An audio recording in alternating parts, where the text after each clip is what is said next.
All right, here we are. Sorry, everybody, for the wait. We were having some webcam issues. which are unresolved. Yeah, so we're gonna have Link from Zelda 2 joining us, and also joining Hi. us is Bam from one of like my favorite YouTube channels, Dome Candy Games. Thank you Thanks for so much. yeah, thanks for joining us. I be, I think I've commented this on your videos before, but you're always like fit in the very subtle fart joke. Well, maybe it's not like super subtle, but it's always just like Yeah, very quickly. Coury yeah, admires your dedication to it. Yeah. yeah. That's awesome. Yeah, I guess I initially started my reviews as I kind of wanted to do the Beakman's World thing, lots of sound effects Right. and whooshes and stuff like that. Mhm. But so I've done that with some of my videos, but it's a lot of work, Yeah, it takes a so lot of patience to like put in tons kind of of a sound time effects. thing. Yeah, Yeah. I've been trying this year. I've tried to make a stronger commitment to the whole sound effect thing. I used to be Yeah. really lazy about it, but it's definitely an improvement. I mean, Coury was doing a lot more sound effects than I was, and I kind of just do them as I go now, rather than like because if I say it used to be I saved it for the end. And it's like no, not doing it. Yeah, yeah. You almost have to like script them in, and then even if you don't do that, you just forget about it. Yeah, yeah.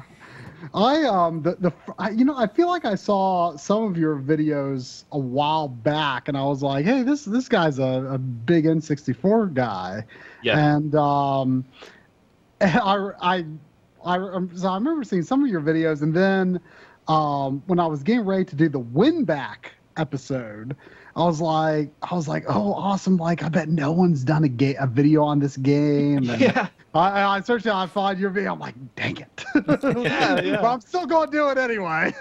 Yeah. Oh man, I had the same feeling. Like I was kind of scouring YouTube when I thought of doing Winback, and it's like, dude, this is a hidden gem. I hmm I love the game. I think it's a really fun game. Yeah, I mean, Um, when I did my quasi review, if you want to call it, we don't like to think of our things as reviews, but we did sure. a video on it. Yeah. And I hadn't played it before, but I mean, I'd always had my eye on it, so I was surprised that it had not been delved that much into. Yeah. Yeah. And it's interesting. I mean, it does so many things well, and it's kind of the first of its kind. Like hmm how does some perfect storm like that happen in 1999? Yeah, it's crazy, and from a developer that you just absolutely would not expect. Yeah. I was trying to see if I could come up with like a theme for another episode that would be like Japanese third person cover shooters, and I don't want to feature Win back again. I would sing like maybe I could come up with like three, and the only three that I can come up with are Vanquish and Binary Domain. I can't come up with anything else. I mean, those three might be the only ones for all I know. I mean, you could Yeah. time Crisis kind of, but well, that's not first or that's not third person. I'm talking third person cover shooters. Yeah. So Exactly. yeah. Yeah, I mean, is Koei Japanese? I thought it was Korean, Yeah, maybe. no, they are Japanese. It's Okay, Koei Tecmo now. oh, that's right. They're merged, and the specific division of Koei that did it, Omega Force, like they're mainly known for Dynasty Warriors and all the Yeah, multitude spin-offs of that series. Hyrule Warriors, Dragon Quest Heroes, etc., and so on. Hyrule Warriors. Yeah, yeah. I guess I thought they were Korean because all those Dynasty Warriors are, I Right. think, Korean epics, right? It's based on Chinese history. Oh, Chinese. Okay. Yeah, Yeah, yeah. Like the Romance But of the Three Kingdoms and stuff like right, that. yeah, but yeah, yeah, it is Japanese. It is Japanese made. But yeah, yeah, it's interesting because you are kind of like, I mean, you've got this big N64 focus, and um, we were before we did our N64 RGB episode, we were like so many people were requesting that, and yet I felt like I was one of the few people that like actually still say good things about the N64. yeah. That's an interesting observation. I mean, it seems like there's like a certain age group, I think now, that's kind of coming into the whole collecting, business, that are a little bit younger than me, like maybe like late 20s or something, that kind of grew up with the N64, and now it's really getting popular in terms of collecting, in terms of all these videos. It's hitting that right time. But like generally speaking, with most of the people that I talked to about video games online, it seemed like people were like, "Ugh, the N64, I can't go back to that system. It's so terrible." I'm like, well, I still like it, Yeah. But I mean, that has merit. It's pretty terrible to look at now, but yeah, I love it. I still like the controller. I just have such good memories of it because I was the right age for it. I think when it hit, I was 12 when the N64 came out, and I was like just starting to get into like paying attention to upcoming games and stuff, and it was just a great time to just be fully immersed in that sort of thing, and that's why, even though I don't consider it one of my top favorite systems, I mean, it's up there, but I mean, I still just have this huge soft spot for it. I really love it.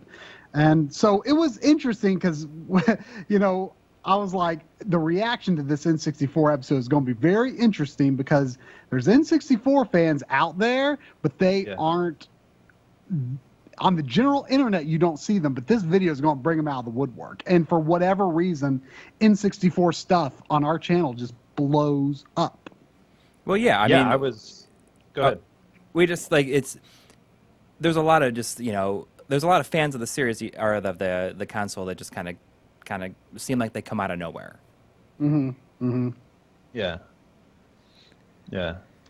Which, speaking of which, Coury, I in all my rush to get ready for the stream, I have to apologize that I actually only got the N64 portion of the next episode recorded. Oh, I haven't done the NES portion yet because it took me so long to get set up to do the shoot. I don't know what was the problem. So if we end the stream relatively on time, I'm going to try to edit the N64 part, ship it off to you, and then tomorrow, right after work, I promise I'll do the NES part. Wow. I'm excited. N64 stuff, yeah. Yeah. All right, I'm going to go ahead and start. Yeah. All right, let's check it out. So, I've really been in a Doom mood lately myself. I don't have a ton of history with the series. I have sort of a bit of a thing, like I'm not like super hardcore into Wolfenstein, but I've always had a bit of a thing for it. Doom, very little experience, but I recently played the I guess it was Ultimate Doom. I played co-op in that, and it was just a ton of fun. I mean, there's like no death penalty, which is is kind of lame, but playing online that way, you're inevitably going to finish a level. But I was just surprised how much fun it was. Like, I felt like I should not be having as much fun as I was, just like kind of navigating these mazes of levels. Like, I'm like, come on, there's like not actually any meat here, but it was just like fun for some reason. That's awesome. Yeah, that's really good to hear from, I guess a relatively new player, right? Like, I mean, did you play it back in the day? I probably maybe played a little bit. I played, when I say more Wolfenstein, I don't mean I played a ton of Wolfenstein, but I had more experience with Wolfenstein. I probably played a little Doom. I played a little Chex Quest. Yeah. What is that? What is Chex Quest? Chex Quest? Well, you might have a more interesting perspective on it. You explain it. So somehow or another, Chex got permission from id to do like a little, I think it's like a 4 or 5 level pack that is that they packaged on a CD in their serial. And so it's like checks the cereal.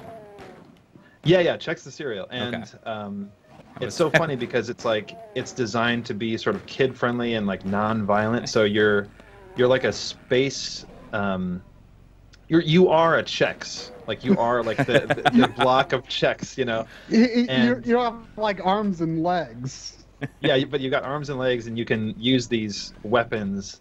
You're like a Czech space marine, basically. Yeah, a Czech space marine, basically. Yeah, and you're supposed to rid the planet of these aliens. But instead of killing them, you actually like zap them back to where they came from. You know, Like the most non-violent thing you can do. Yeah. Just It's send 'em kind of home. like Noah's Ark. It's kind of like Noah's Ark 3D, you know. But what's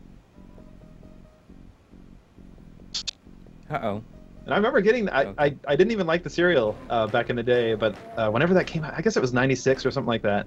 I was like, oh, let's get some checks just so I can get this game. Yeah, I played a good bit of it. I don't remember if I totally finished it, but yeah, it was, you know, it was fun. So, you know, the thing that appeals to me, like you know, I would maybe look at a first-person shooter or maybe play a tiny bit at a friend's house, like Turok or something. But I never like wanted to own a first-person shooter until GoldenEye, and I played GoldenEye. I'm like, this is really cool. I really like this. I want to own it. And Nice. but I never considered myself a first-person shooter guy, and I still don't consider myself a first-person shooter guy. But I will play first-person shooters. Like usually, like I don't know. It's kind of a weird spectrum that I fall on in terms of first-person shooters, because I either want them to be like super basic and like not a lot of mechanics going on, or like there's just like some interesting hook or something that just makes it feel a little different. Like for example, like BioShock, I think of like that's a first person shooter, but your second weapon is magic, you know. Yeah. You know, I can get into that, but otherwise I want it to be super simple. Like I will play a first person shooter with jumping, but I would prefer it wasn't there. You know, you know, I like a GoldenEye, Perfect Dark, Time Splitters. The more like GoldenEye it is, the better. But overall, simpler the better. But something that appealed to me, you know, playing Doom, you know, just here in the past month or two, I like how there's no vertical aiming. Yeah, just automatically kind of does like, it. Why do we have vertical aiming? You know, cut that crap out. Who needs it? It's so funny. I mean, it's a limitation, you know. It's kind of a workaround. It was a hack at the time, but it's this really warm and fuzzy nostalgic thing for me to play, you know, vanilla Doom, and not have to worry about looking, aiming up and down. And I love, you know, on my channel I have tons of Brutal Doom content, and I love Brutal Doom, but it's like it's nice to go back to that, you know, coffee filter in front of the face. A vanilla Doom that you know, terrible resolution, no aiming up and down. I don't know. That's There's something interesting. about it. It does kind of like, you mean like the glove kind of looks like a coffee filter, or like you mean like the actual? What do you? Just in terms of resolution. Oh, okay. It's just amazing to and for Doom to have such a community behind it that it's, you know, been on live support since it came out. Porting it to system and having Z-Doom kind of breathe new life into it, you know, higher resolutions and all this stuff. It's pretty amazing. You call it Z-Doom? Is that like because you can aim vertically? Oh, Z-Doom is a source port. Okay. For PC, yeah. One of, you know, several dozen, I'm sure. Now, when we first opened the chat room here, a few people were like, "Ooh, Doom on the 32X," but I mean, just glancing at it, this looks fine. Like, what's the downside? You know, I don't know you know, I did just play Doom, but I'm not all that familiar with the layout of the levels, etc. I mean, it looks smooth. This version? Yeah. Yeah, I mean, so I think the reason I chose this one is because, I mean, the only other ones. I mean, this is like one of the first times I've actually like played a game on this stream that I don't actually own. I am playing this with an EverDrive this time. Okay. It was like either between this or I have Doom 3 on the PS3 that has the it has like the Xbox Live Arcade versions on there, or it is like ported to the PS3. Yeah. And those are cool because it has like strafing and stuff. Because it has like you can use it with like the dual analog stick. But yeah, I think this is. It doesn't look too bad. It's interesting because it almost looks like full motion video, like the actual like game window.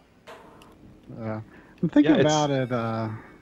Think about looking for Doom 64 at Too Many Games. Oh yeah. Yeah, you should pick it up. It's pretty good, and it's a unique entry in the Doom series. Yeah, and I've always heard people generally say it's like actually really, really good. Like way better than anyone would expect who hasn't played it. Absolutely. Oh, that's a kill. That's a kill pot, I think. But I mean, like now that a lot of people are viewing as Doom as like having this huge comeback. It's interesting because I had no real interest in the new one. And just based on like word of mouth, I think word of mouth is really doing it some favors. It was interesting because Bethesda did not send out review copies, as I understand it. So, correct. Like people kind of took that as like a "ooh, it's going to be no good" sort of sign. Yeah. I remember like people weren't too sure what to think of it, like when it was shown at E3 last year and stuff like that. So. People were not expecting. Well, they redid it. I guess they redid like the whole game, or something. Really? Like they scrapped it at one point. Probably not since last year, but no, I don't think since last year. But it's been through development hell, as far as I understand. It's really cool to see it like do well after being in development. Yeah, well, I mean that's what I meant. It's very cool. It was, like I think that when they first like released info on it, it was like everyone thought it looked like a Call of Duty kind of thing, and then like they scrapped the whole thing and then redid it. Like I mean, this was a while back when that happened. Yeah, I mean, I don't know. Bethesda made some, I think, pretty weird and maybe terrible choices in terms of getting the word out. In terms of the open beta, a lot of old school fans of Doom really panned the open beta and the multiplayer in general. I don't have much of a feeling about the multiplayer. I mean, I thought it was mildly fun, but I was more interested in the campaign. Right. Yeah. But so you have all this negative feedback when the open beta came out, and no one's excited about it. I was hearing, I think on Pat and Ian's podcast, the all right, completely unnecessary podcast. Yeah, the CU podcast.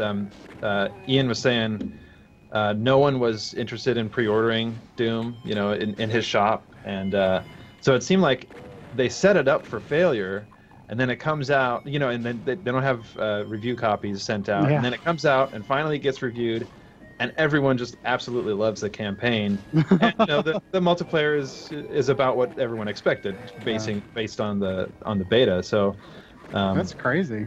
Yeah, it was. I'm definitely planning to get it. These guys are killing me. I've got such a backlog of modern games right now, but I'll grab it when it goes down to 40 or 30 or whatever. I'm definitely looking forward to it. And like multiplayer, like I just have zero interest in competitive multiplayer anymore. Like I just like there's a handful of games I'll still play, like Mario Kart or Smash, and that's about it. Like competitive shooters, like I love to play shooter co-op. Yeah, shooter co-op is great, but competitive multiplayer, I'm just like not at that point in my life anymore. I just can't really sit down and get into it. But and I was not that I was never good at it anyway. But like I always like to play like Perfect Dark on teams against bots. Yeah. I did better at that than playing against humans. Unless you know? put it on what was it, perfect difficulty or something like that? Dark. Or dark, yeah. Yeah, yeah. Jeez, they were insane, yeah. Yeah, but times. even those you could like sort of like figure out ways to exploit their AI with like the Farsight and stuff. Yeah. But yeah, good times with all that. But Good times. Totally. So Bam, like the impression I always got from your show is that do you work in motion graphics? I do. Yeah. Okay, that's kind of what I'd kind Yeah. of. It's the impression that I'd gotten because all your stuff is really really cool. Oh, thanks. I like that you did that like that 3-part review of Need for Speed. I love the first Need for Speed, so it was really cool. I used to like love to turn around and drive towards the camera to like wreck. Like I base all my like driving, how much I like driving games based on how good the crashes are, essentially. Oh yeah, I mean that game when it came out, I mean, you've seen the review, but I mean when it came out it was just like wow, this is now my Matchbox cars in a video game, and it was nothing had quite been done to that level before, and it was just nostalgically for me it's just amazing, but yeah, I do motion graphics professionally, and I just have this channel on the side. It's kind of my nostalgia outlet, video game outlet. It'd be fun. Yeah, I mean, like I could. Oh, go ahead. No, go ahead. I was just saying that I could like that's generally like I could tell like because of your intro and stuff, you can tell. Oh, right on. Yeah. But I was gonna say back on Doom related stuff. It's funny. There's we're gonna be releasing a video to our Patreon subscribers soon. That's me and another friend, Drumble of the Backloggery. We go through this box or a bag of stuff, old game stuff from your uncle.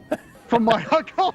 I was like, it sounds like like you'd expect it to be like like dirty, like it'd be like kind of a old game stuff mystery bag. A mystery bag from my uncle.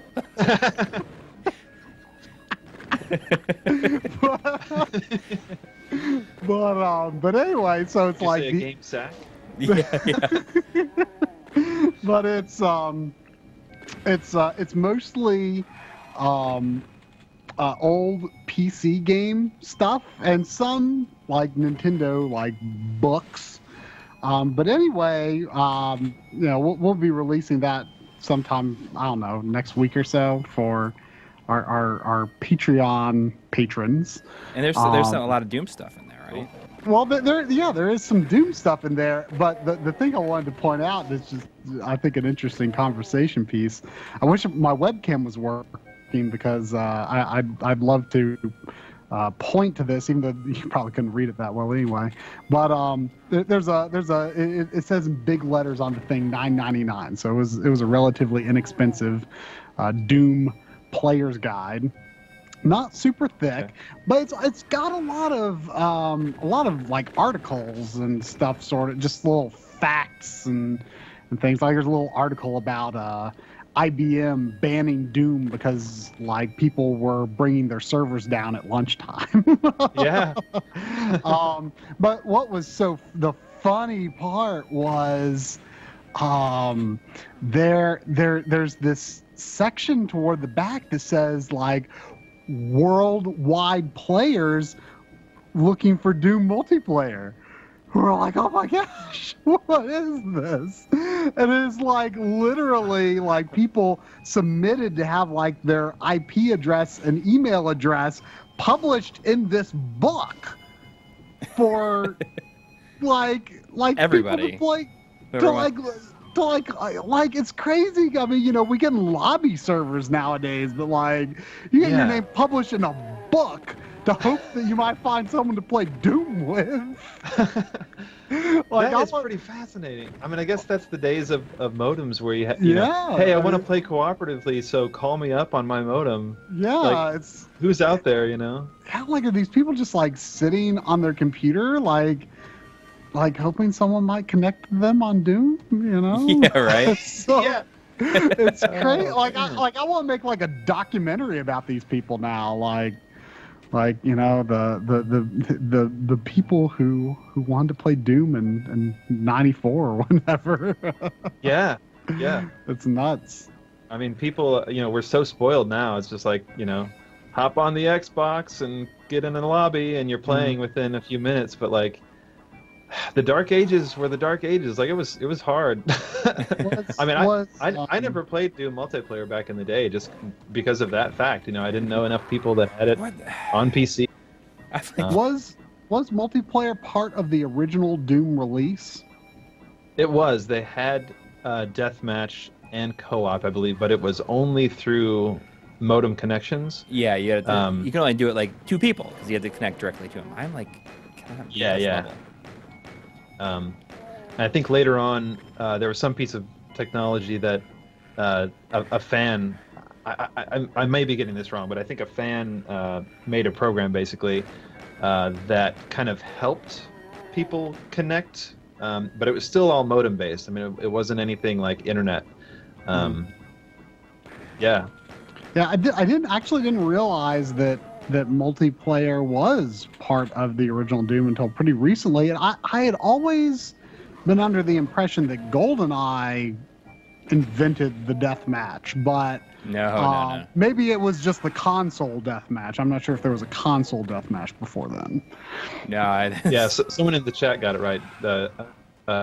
Dwango was the name of the program that helped people connect. But yeah, John Romero coined the term deathmatch. Wow, at least that's crazy. the story, you know. Yeah. Well, I don't think GoldenEye called it deathmatch. Yeah. But you know that's it's what too violent it was too what people violent for call Nintendo at the time, maybe. Yeah. Yeah. It was just multiplayer.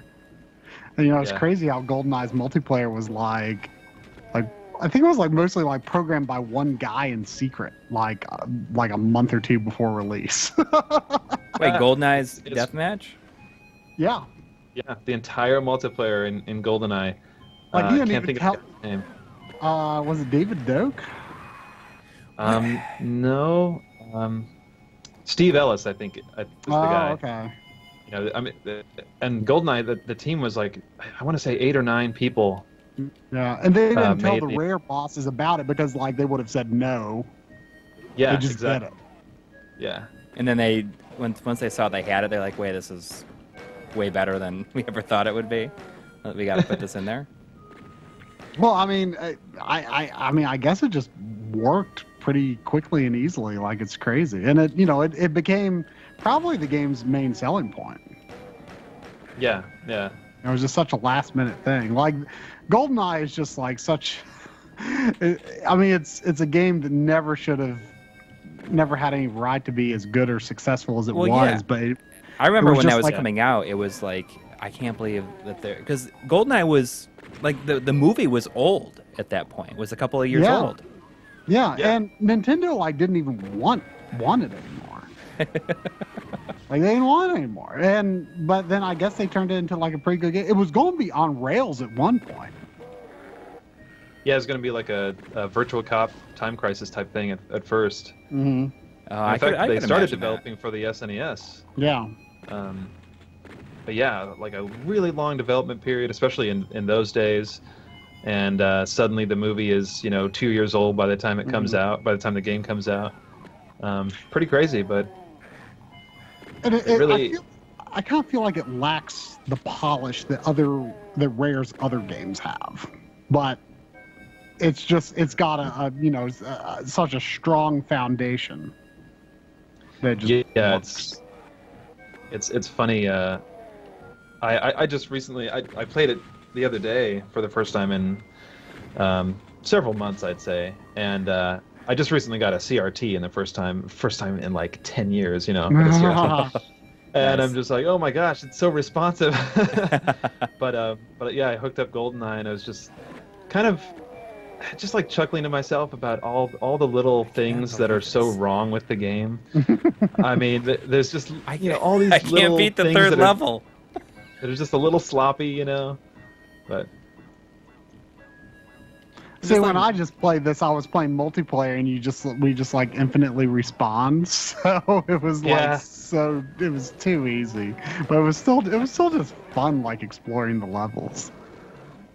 I am noticing with this that it's missing some of the textures from like PC Doom, and some of the lighting effects are either like missing or just a little bit different. I want to say. I was surprised the version that I played. I was surprised how many lighting effects there were. Yeah. I mean, especially when you look at Wolfenstein, play Wolfenstein a few minutes, and then jump over to Doom and realize. I honestly I did not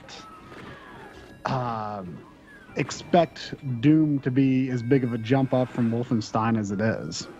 It's huge. It's huge, yeah. Which is kind of what cemented it as such a, landmark in technology, Mm-hmm. By the way, I would highly recommend, if you're interested in the story at all, Masters of Doom, the book called Masters of Doom. Mm-hmm. It's all about basically how John Carmack and John Romero ended up together at id, and then the other artists at id too, and just how Doom was created. And it's got some of the craziest stories I've ever heard, like in terms of game design stories. I mean, it's insane. Very interesting read. That's cool. I mean, are they still friends? I read something recently that said John Romero was talking to some journalist, and he said, no one talks to John Carmack anymore. But I guess the other guys kind of talk a little bit, but Carmack is just kind of in his own world, Yeah, well, I mean, now that he's like doing something with Oculus, right? Isn't that what? Yeah, he's at Oculus. But I mean, he was at id until just a couple years ago, right? He was still working at id and like coming up with like really like random like technology and stuff. Like, isn't he the one that discovered how to like make curved like polygons or something like that for Doom 3? Was it Doom 3? Or Quake 3? Quake 3 Arena. Was that the one that has like the curve? Like, he did something with that. I don't know. He's been the driving force behind a lot of their engine technology. Yeah. I mean, since the first days of id. I don't know. It's hard to tell with modern games, how much of a hand he had in things like Rage or right. Or Doom 3 even. I never played Rage, but I like its engine. I think was the first to do, as far as I know, that the automatic resolution scaling. Oh, really? Which Wolfenstein, the New Order, uses that engine. And it's just like so seamless. Like I never noticed it over the course of the game. But basically, anytime it's going to drop, if it's going to drop below 60 frames, if it's going to miss a frame, it will render the next frame at a lower resolution to make up for it. So it's like the way I read for the a different developer handled Wolfenstein. But they said that the way that the engine is made, because they use the same, was it IdTech 4 or whatever was Rage. And they said like the way the engine is built, it would be like we would have to make an effort to make this game not 60 frames. Because it's just it's like basically hard coded into it. Huh. That's interesting. I knew where I was going, but I gotta be getting close. I'm so afraid of dying on this level again.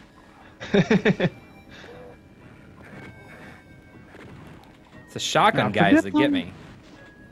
I see the exit. I forget how many levels are in it. There's a lot of levels in it. Or there's episodes. There's like 3 episodes. Yeah, there's episodes. Yeah, that's how it's.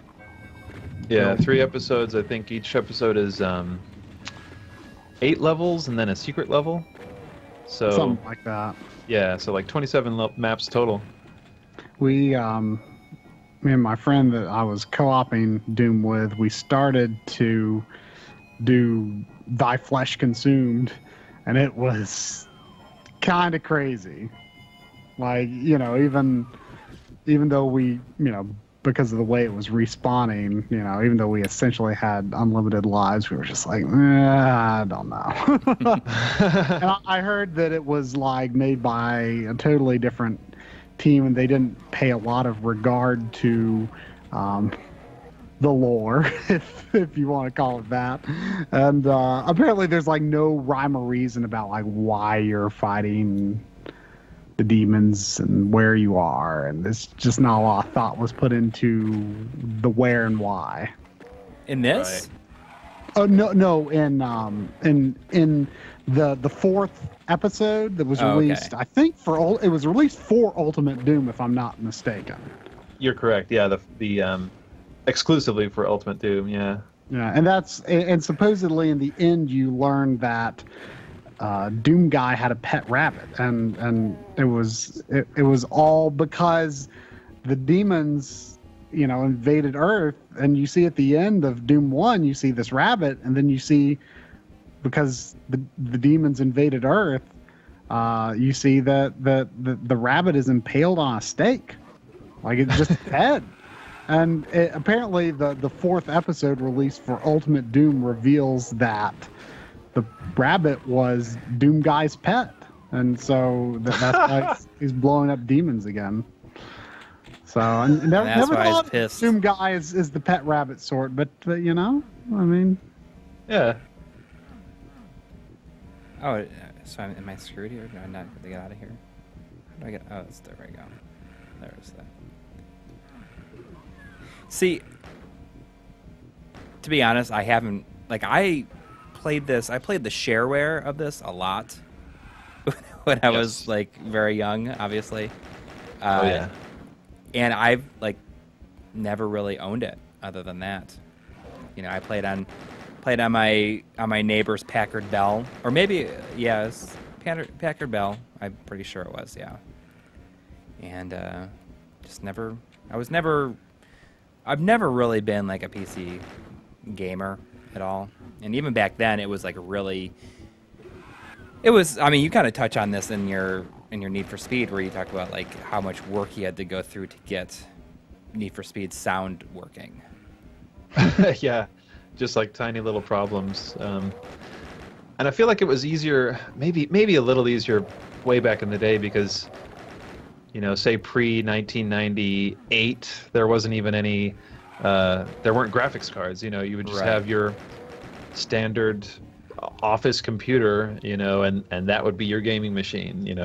Boot something up in DOS and bada bing. But yeah, not always that simple. But yeah, I learned a little bit about. Is that where I came in? That's where I came from. Oh, jeez. I forget that going into the map doesn't stop everything. you can die in the map. Yeah. But a Packard Bell, and that was. It was that. I think he had Doom. He had obviously Wolfenstein. I remember what was the M1 Abrams tank, the tank game. Is it M1 tank or something like that? I don't know. I don't know. But he was very into having that PC. It just didn't. It was just too much work for me. I was just happy enough with my my Master System or Genesis and just plugging the cartridge in and be done.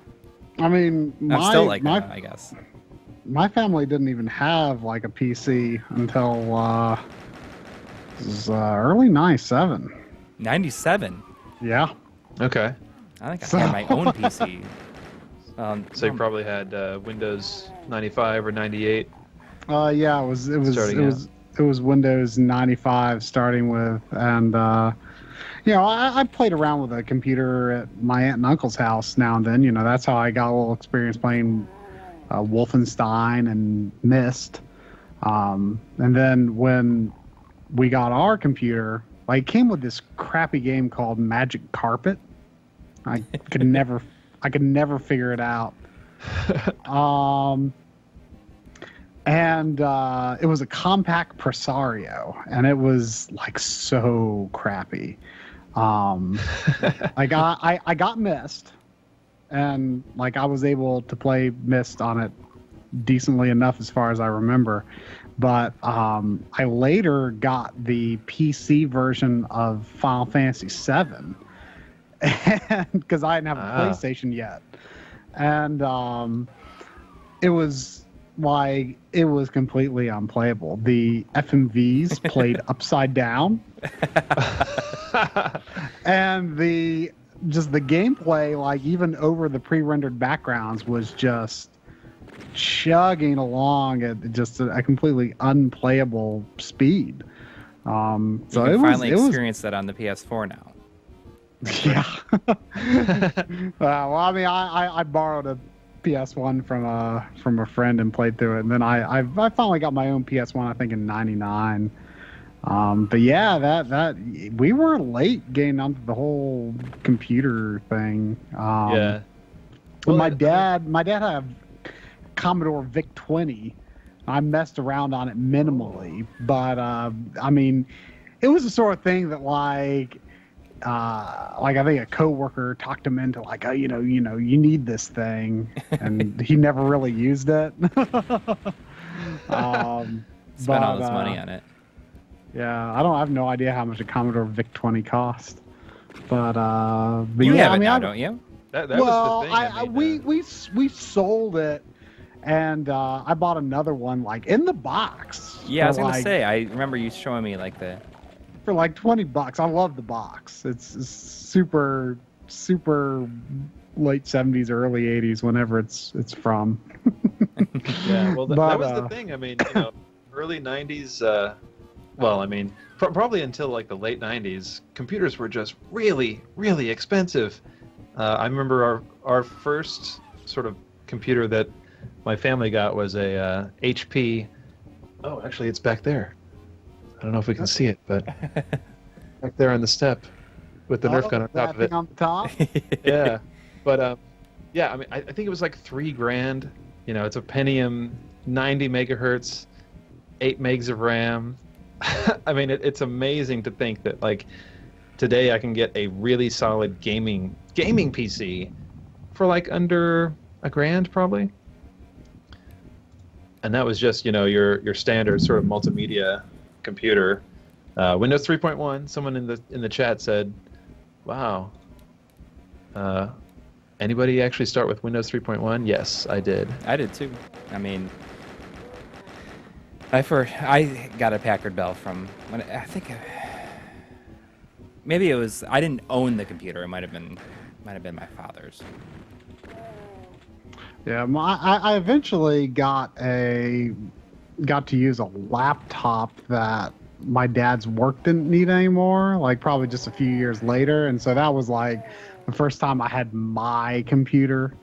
But I didn't use it as a laptop. I had it connected to a monitor. But yeah, and so we didn't have the internet even until probably, I want to say maybe early '98. So that was we were all late on getting on that, and we start off with CompuServe for the internet. Oh yeah, which was so I was I almost wish I didn't have internet, because now I'm wasting all this time trying to load stuff that's never going to load, and may as well just not have the internet. Well, what's funny, I like to talk about that time. For me, I think when I finally had internet at home, it was definitely with AOL. But I have I used Prodigy at my friend's house a lot.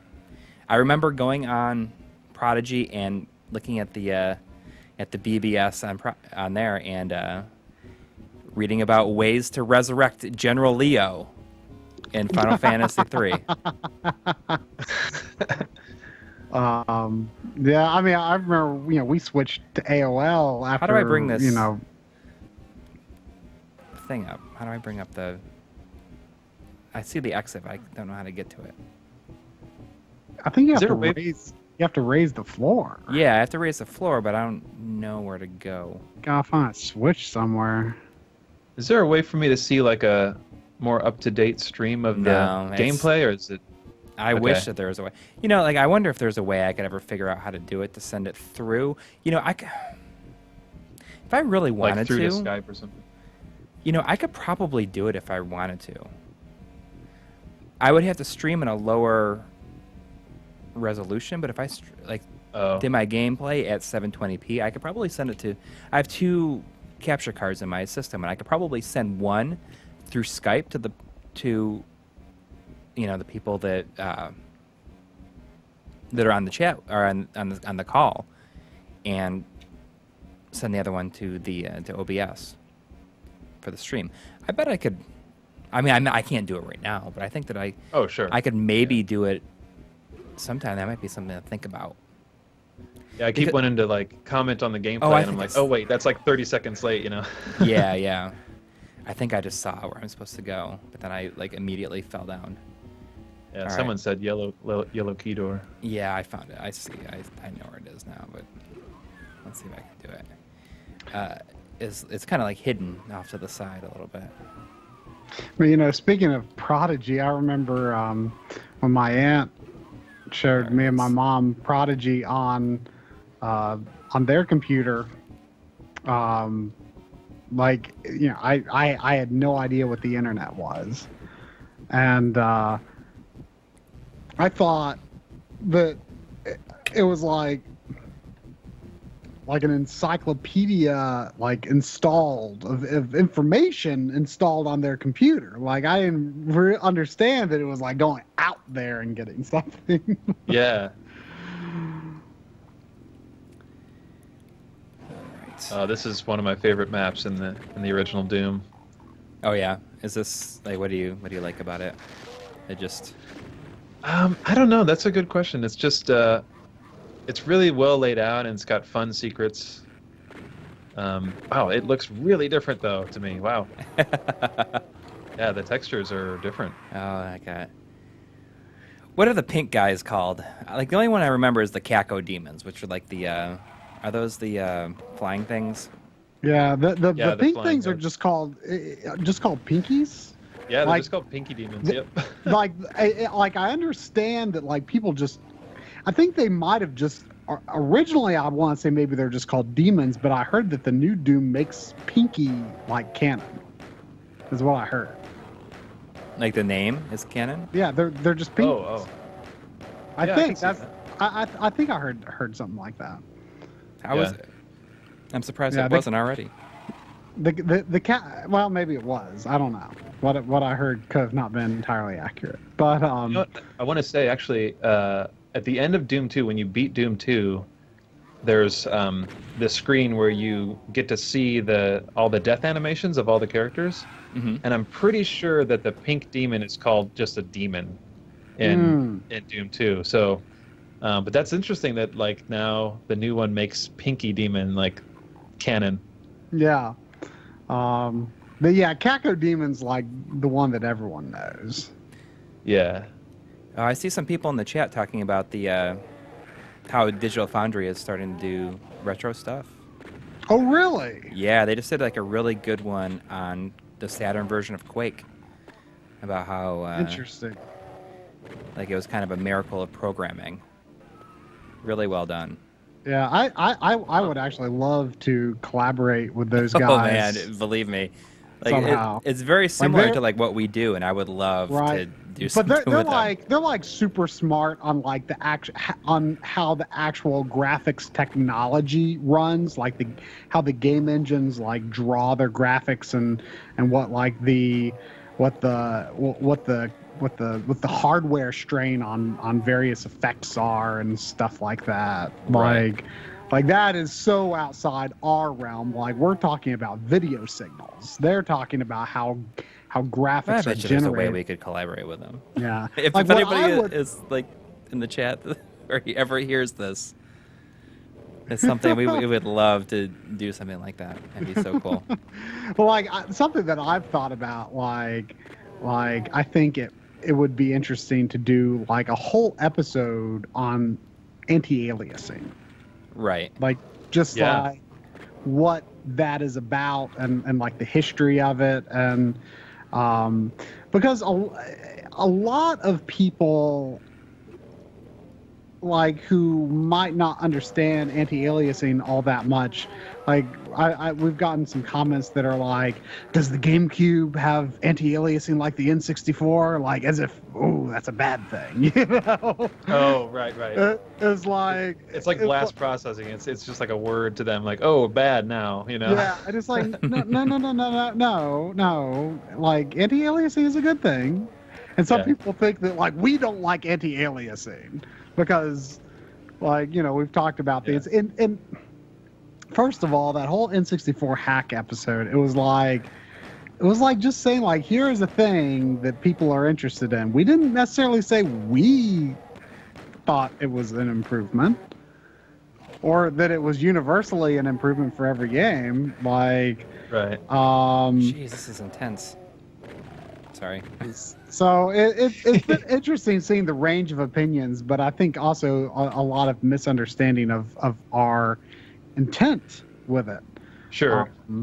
So Oh, with a new episode, or not the new one, the hack Right, episode. the Yeah. hack, yeah. So, like, I think it would just be interesting to do a whole episode, like, you know, on anti-aliasing, how the N64 handled anti-aliasing, and, you know, was it smart to do anti-aliasing on the N64, or was it really too early? Did it make sense to do it with 240p? You know, I mean, just various perspectives Right. and opinions on that. And then, you know, then you have something like Uncharted 4. It's like, granted, I don't play that much on PC, but I've never seen like a PC game with anti-aliasing as good as Uncharted 4. Like it's Oh, really? it's unreal. Like I mean, that's maybe an exaggeration. I mean, if you are playing like a not very demanding game and just have like you know, multi-sampling. Yeah, but also we should stress way up that and, like- we're not like like, I mean, Yeah. it very well could exist. I mean, Yeah, but it's just like in a lot of PC games, like starting around like I want to say 2010, like their only anti-aliasing option was what you call it, FXAA, which is Yeah. it's a very efficient anti-aliasing, but it's like a very strong ratio of like you know, it is not super demanding, but it looks pretty good, but it's not like super amazing. And some games would have that as their only option. You couldn't do anything more taxing if you had the hardware for it. So for a while there, like you didn't have like these pristine anti-aliasing methods, even in a lot of PC games.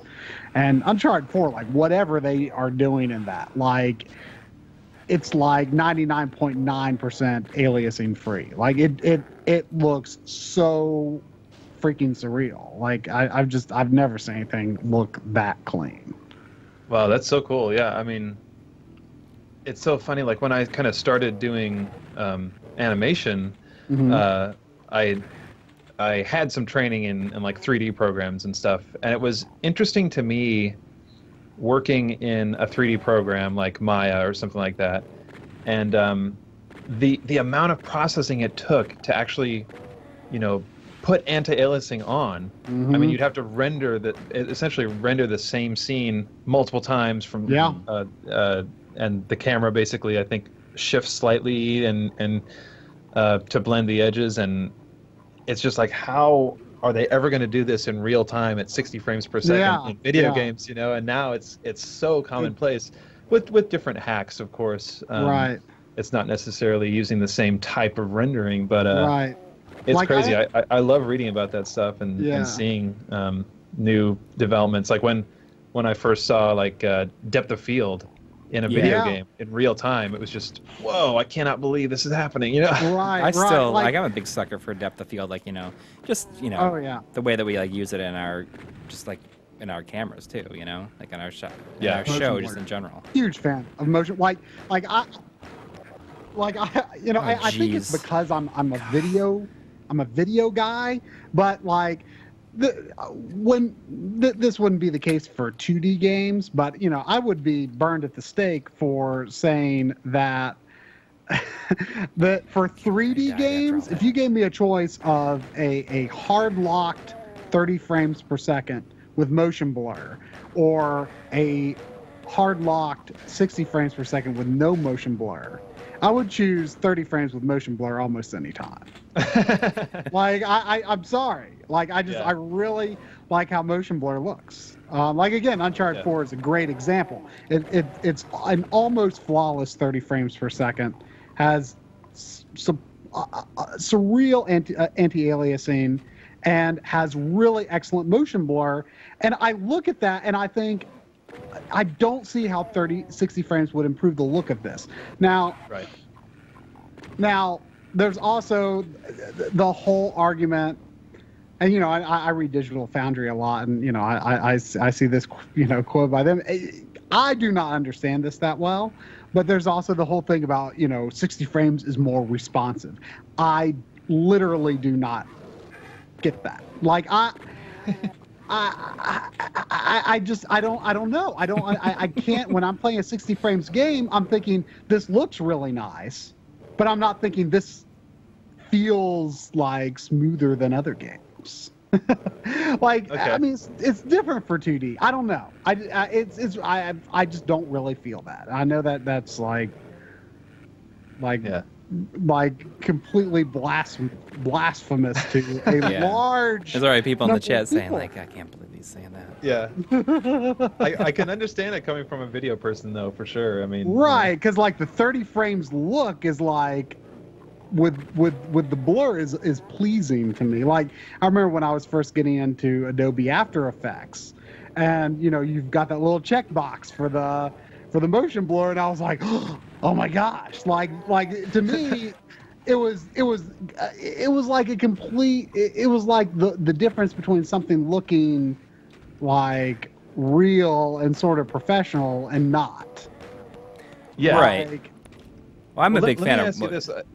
Oh, go ahead. This may be a little off topic because it's more film, I guess. There's But nothing off topic in this. what do you guys think? Since you guys must be very much in the video world, what do you guys think of Peter Jackson's attempt to do like The 48 frames per 48 second. frames per second? Yeah, I intended to one time, go to one of those movies and watch the 48 frames version, but I never could bring myself to, because it's like I want this to look like the Lord of the Rings. You Yeah, know? that's exactly what I thought. Like I did not see it in the theater. Like I didn't see it like that because I didn't.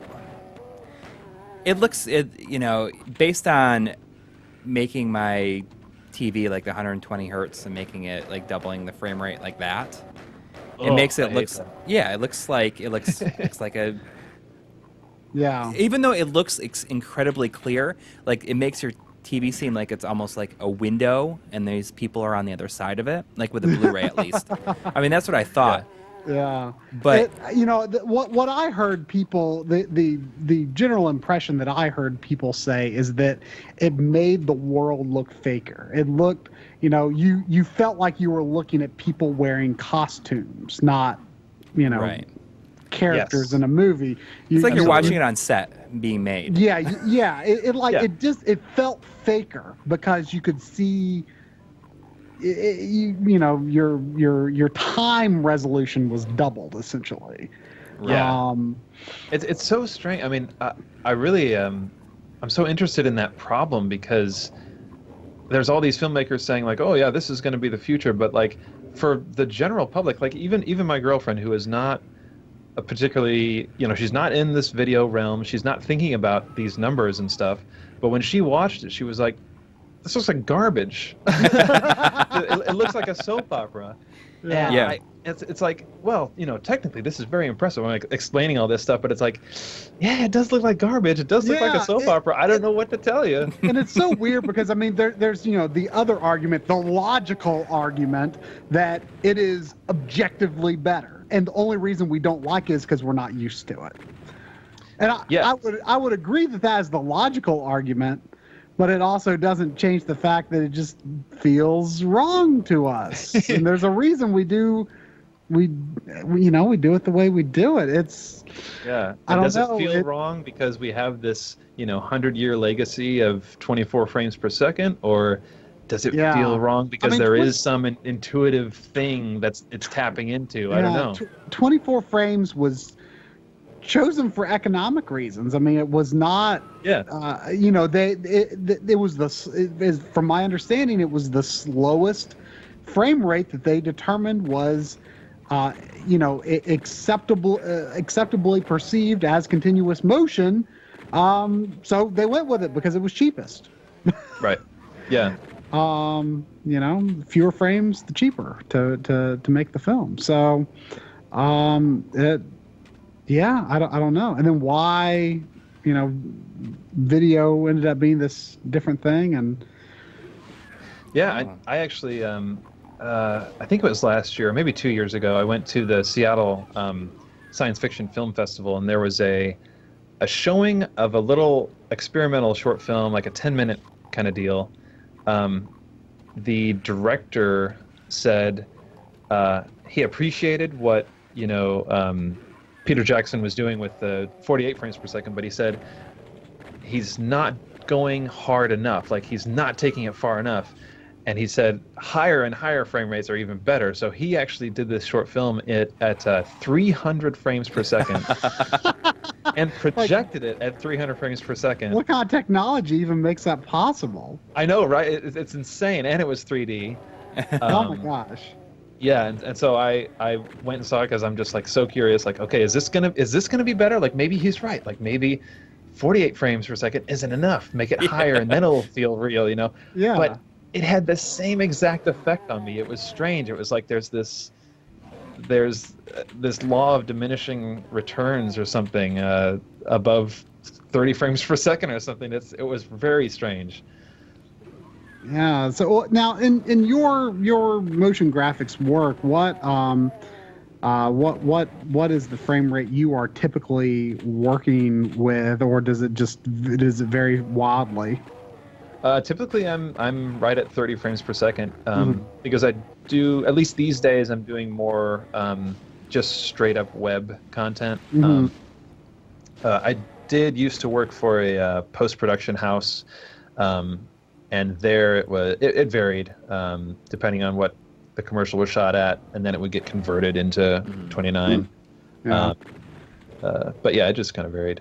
Yeah, we at work we use this. I can make my own graphics. I mean, probably would take significantly longer than you would because it's not my main focus. But Sure. So we usually, like, if we have like a special program we're doing and we need like a unique graphics package for it, we go to this website called Video Hive, and you can buy a license to use pre-made intros and supers and stuff. And so many of the projects I download from there are 25 frames per second. So they're all PAL? Weird. I guess they might be made from a PAL region, but I'm still surprised they don't default to a higher frame rate. Or maybe they have an option, I just never noticed it. But like the thing is, like I don't even bother because I'm literally the only person at work that like even understands that cares. Yeah. So I'm just like, it's not worth the effort trying to like figure out if I convert it to 30 frames, if that like screws up any of the keyframing or anything. I'm like, no one but me is going to be like that. That doesn't look quite right. So yeah. So I'm like, I'm not even going to bring it up. I'm just going to live with it. Yep, see the absolutely. exit. I'm like so afraid of like dying here. It's like the pink demon is like after me, like chasing me around this room, and I died. It's like there's so I saw the exit. I should have gone.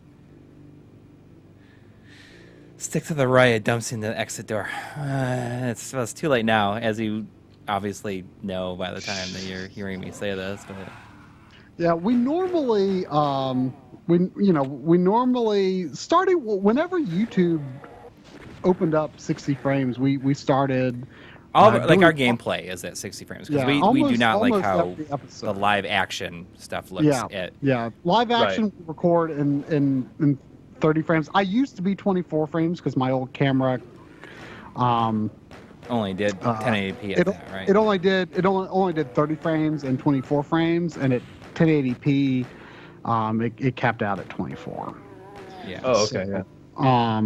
So it used to be 24 frames on a 60 frames timeline, which it can make it's generally fine. I mean, sometimes like the transitions even at 60 frames, like I kind of hate how they look. Yeah, and sometimes like there's like a few weird things. Like for example, if we're in the middle of the screen and then we have one of our side boxes pop up and we slide ourselves to the side. Like we do it really quick in part to minimize the amount of time that you're like floating at 60 frames. Right. But it is 60 frames and it looks kind of weird. But if you're running gameplay footage or something that needs to be 60 frames in the box, then you just live with it. But something I've been doing lately is if I'm doing like a post zoom in or out, because I'm shooting most of my B-roll in 4K now, which gives me a lot of freedom for doing a zoom and post production because I'm editing on 1080p timeline. I can zoom in 200% and lose no detail,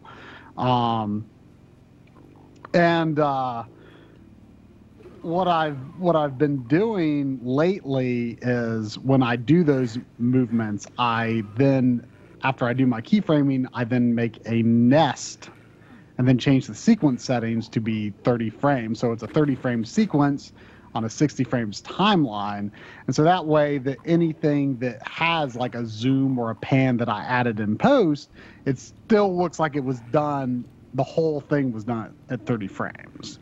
Okay, so it looks like it was done in camera. Right, but we got to keep the whole timeline 60 frames for gameplay. Right. But the dumb thing is we keep doing that even if the game we're featuring isn't even 60 frames, we're still. Well, it doesn't matter because it's just just to be consistent. Well, because like our transition default length and stuff is like we have it set for 60 frames. Right. So if you're adding on 30 frames timeline, then it's going to be twice as long and stuff. Right. And very rarely do we have things that are not 60 frames because we do almost entirely retro. Entirely retro. Yeah, except then you start doing N64 stuff. And it's like runs at like literally not 60 frames. Oh gosh. Yeah, I love whenever I do something on N64, I love kind of scrubbing through the footage and just counting what the frame rate is, and it's just like, oh my gosh, this is 12 frames per second right here. I cannot believe I used to play this all the time. It's like, okay, how many taps of the arrow key is it going to take till anything changes? Exactly. Yeah, once you get to 4 taps, it's like, oh man, we're living in a golden age now, Yeah. So how did you get into doing motion graphics? You go to school for it? I did go to school for it. Yeah. Studied, but my degree was electronic arts, which is kind of a unique degree to the school that I went to. But it focused on generally learning like a little bit of audio, a little bit of multimedia, a little bit of video, and a little bit of animation, and then you would then have your focus, your emphasis on those. That's kind of what mine was, like media study. Was that? Yeah, mine was fairly similar. Mine was a degree in communications, but you had these different emphases you could do, and mine was called media arts. Okay, yeah. And I actually went to school like kind of really wanting to get more at least at one point, I thought I kind of wanted to do more like animation, sort of like you. Yeah. You did a whole. you have a thing. You should. If you still have your animation, you should put it up for patrons. I bet you they would get a kick out of that. It's so bad. But still, like you did it when you were in I made this 3D animated Mario fan film called No Koopa way. Force. Oh, man. Well, it's a trailer, though it's not really in true trailer format, but like it's so dumb. Like it was this like when I went to college, like I don't know when exactly like Homestar Runner got its start, but like I was introduced to Homestar Runner my freshman year in college, and that was like a huge like I was already wanting to like learn to do animation and stuff. And I never really learned Flash, but I started trying. I'm like, oh my gosh, I don't like this program. But like Homestar Runner was like a huge inspiration to me to like, because they were making a living making videos online like before that was like really a big thing, Yeah.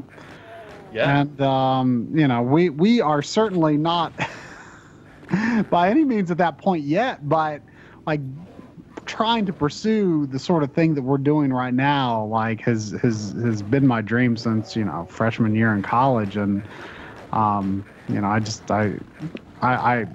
really like doing that sort of thing. And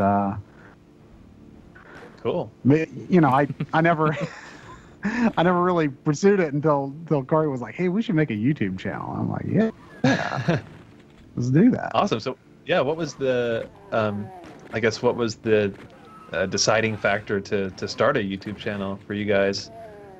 Coury kind of started. Well, it's a multifaceted thing. I mean, me and Coury were kind of friends through a website called the Backloggery,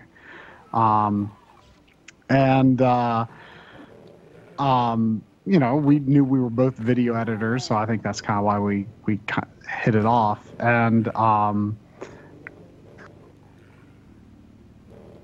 And working together, like looking into all this FrameMeister stuff, and we just kept talking about and like I don't really understand this and this RGB stuff. Like, what kind of cables do we need? And we kept just looking at until we finally started to understand bits and pieces of it. And Coury bought the FrameMeister, and he showed me what he was getting. I'm like, oh, this is awesome. So I got the FrameMeister. And over time, we realized, like, we've got, like, this perfect streamlined setup for recording games, like actual consoles, at the highest possible quality. And it's, like, streamlined for old games. It's streamlined for modern games. Like, we can record better footage than what most people are doing.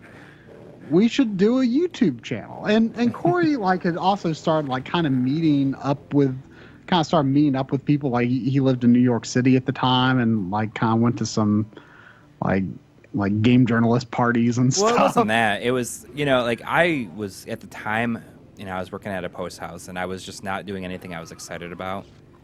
Yeah. So I was like, I have this setup, so I might as well like. There's a lot of like video editing in terms of like web and video games. Maybe I could do something. So I kind of like volunteered for like another website that I knew some people that had created, and I said, like I'll kind of make videos and stuff for you, just to kind of like force myself into, doing something fun, doing something, because it's very possible just to say like, oh, I'd like to do this, and then. I've been saying that for years. And never do it. Yeah. So I kind of did that, and, I did a bunch of videos, and, like, just nothing really got views. And it was, like, never really promoted. And I said, if I'm going to put all this time and effort into doing these videos, like, maybe I should just, like, start my own channel and do it where I'm responsible for, making it happen. Yeah. And I think it's... we were like talking about doing these VHS things. Like, I don't know if you've seen our like the VHS videos that we've done, the how to beat things that are like. I did see that. Yeah, I guess I saw the last one. I was just like, wow, this is amazing and so much. I mean, so much work. Actually, I wish that our videos were that much work now. Yeah, I mean, it was conceived as being like Something a relatively easy. easy thing to do. Yeah, it really is Like- easy, and you can play through a new game, which we barely ever get a chance to do anyways, because Yeah, because we're always like focusing on retro stuff for the channel. Like, it didn't necessarily start off as like a retro focused channel. Like, it was just like whatever games we wanted to talk about. Like, in fact, we started off like doing modern games, but it was in a VHS style.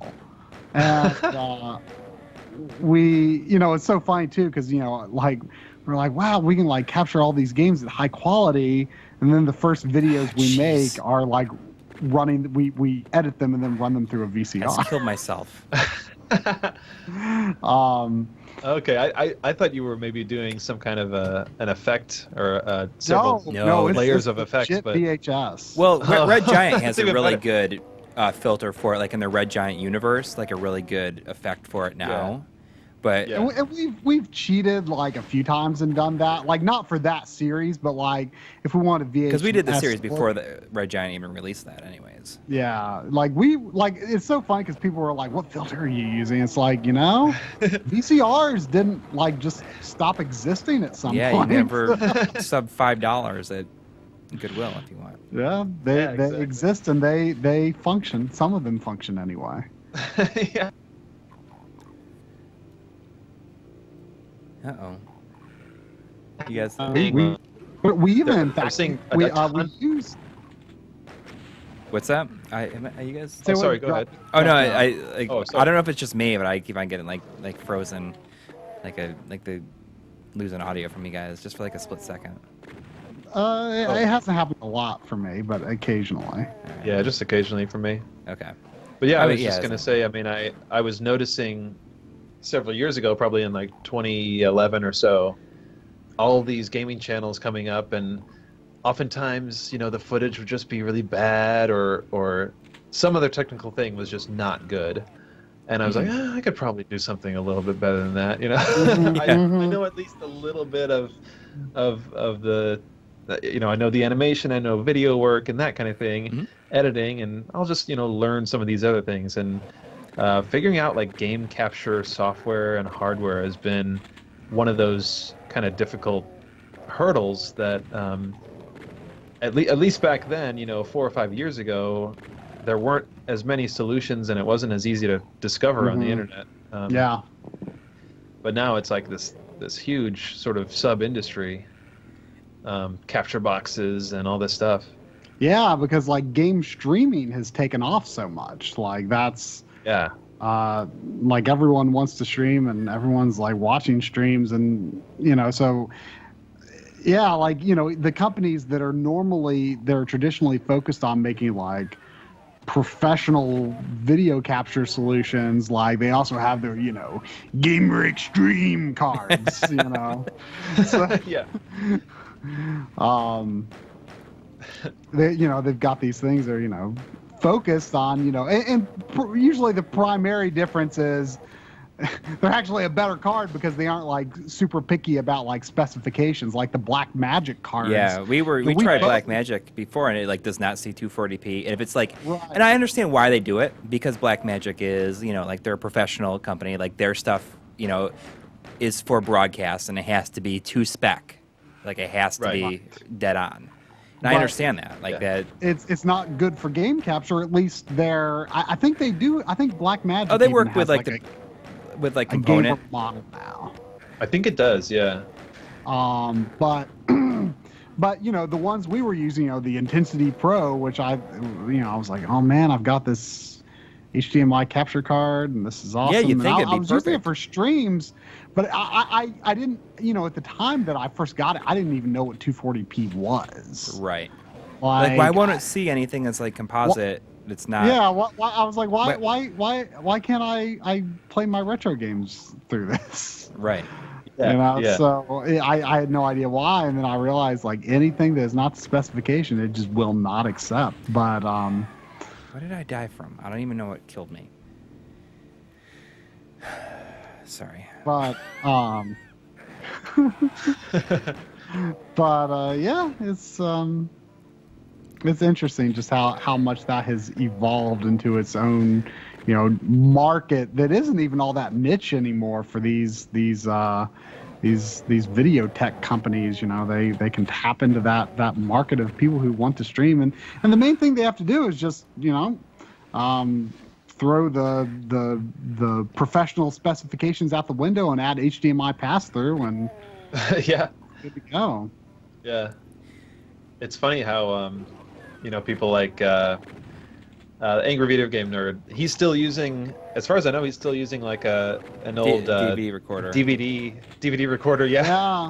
Yeah. I mean, and like there's definitely a part of me that respects his dedication to that format. You know? Yeah. Seriously, like, I mean, like at this point, if he went, I can understand for like playing, but I feel like if he went,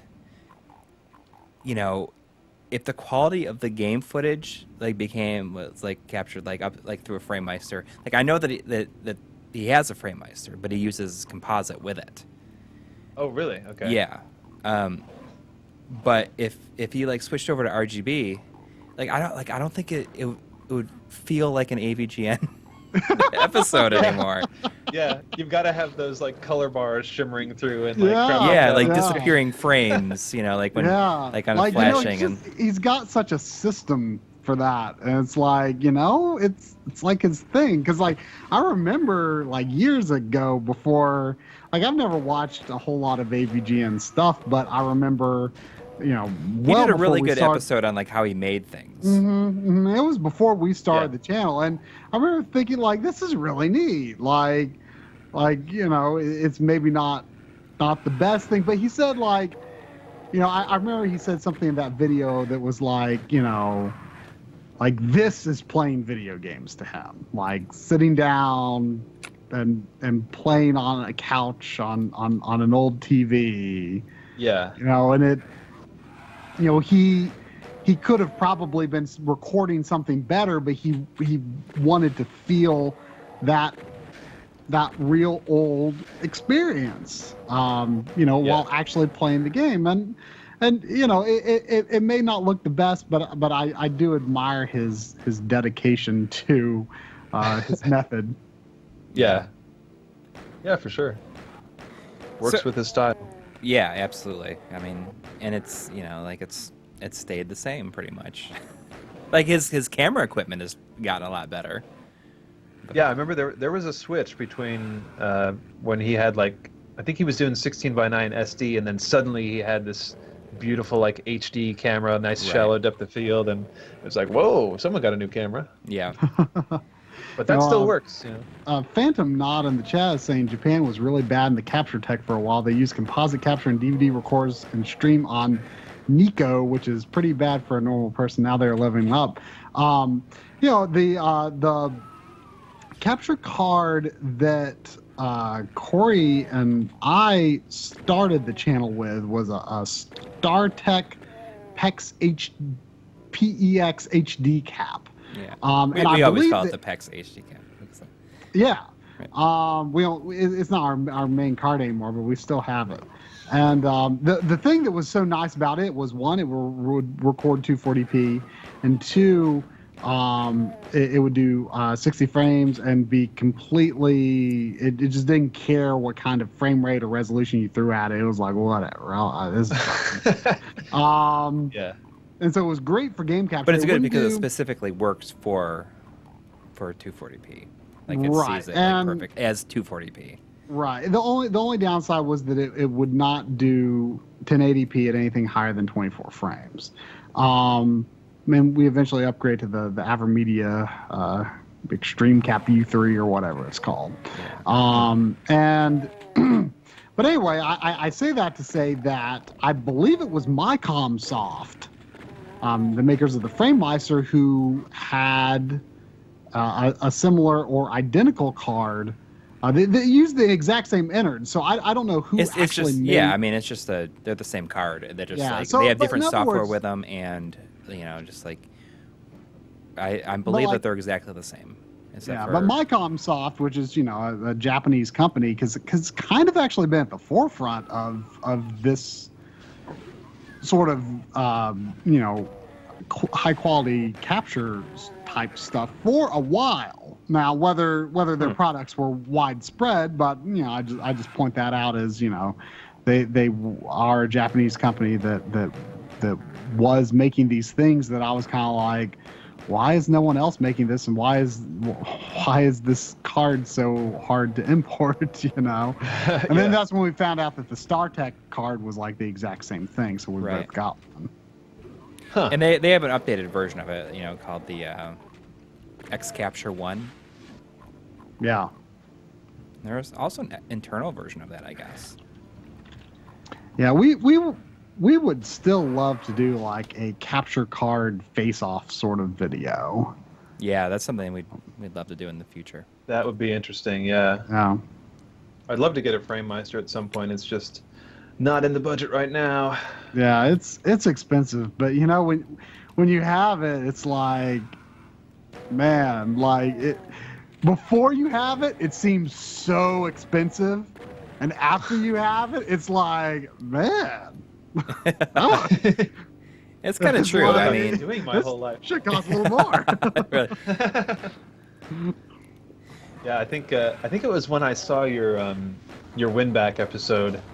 I went, Oh yeah, man. I commented on that. Yeah, I commented and I was just like, man, I cannot believe how sharp this N64 footage looks. Yeah, I remember you commented on that, and the crazy thing is just like a couple of months after that was like when, or maybe even a month after that was when the HDMI. the HDMI, the Ultra HDMI, I got to try out the prototype, the near finished version of that. Yeah. And then there's this other huge jump. And I don't know if you saw our Conker's Bad Fur Day video, but all Absolutely. of the N64 footage in that episode was recorded with the Ultra HDMI. And that is still like my absolute favorite thing that I've come across, like in terms of technology, since we started the RGB Masterclass series. Like it's just, I just love that thing. It's so cool. I love that was the one that had the option to do scan lines, and then it added also like a bloom to the highlights, right? That yeah, it kind of like if you're going from like a black screen and then it goes to a bright scene, you can like actually see like the image like stretch as it gets brighter, like just subtly. It's very subtle. Oh wow, That's pretty cool. Like how a CRT would do. yeah. It's not like an actual like glow around the highlights or anything, but it's like the scan lines like actually expand as the scene is brighter. Oh wow.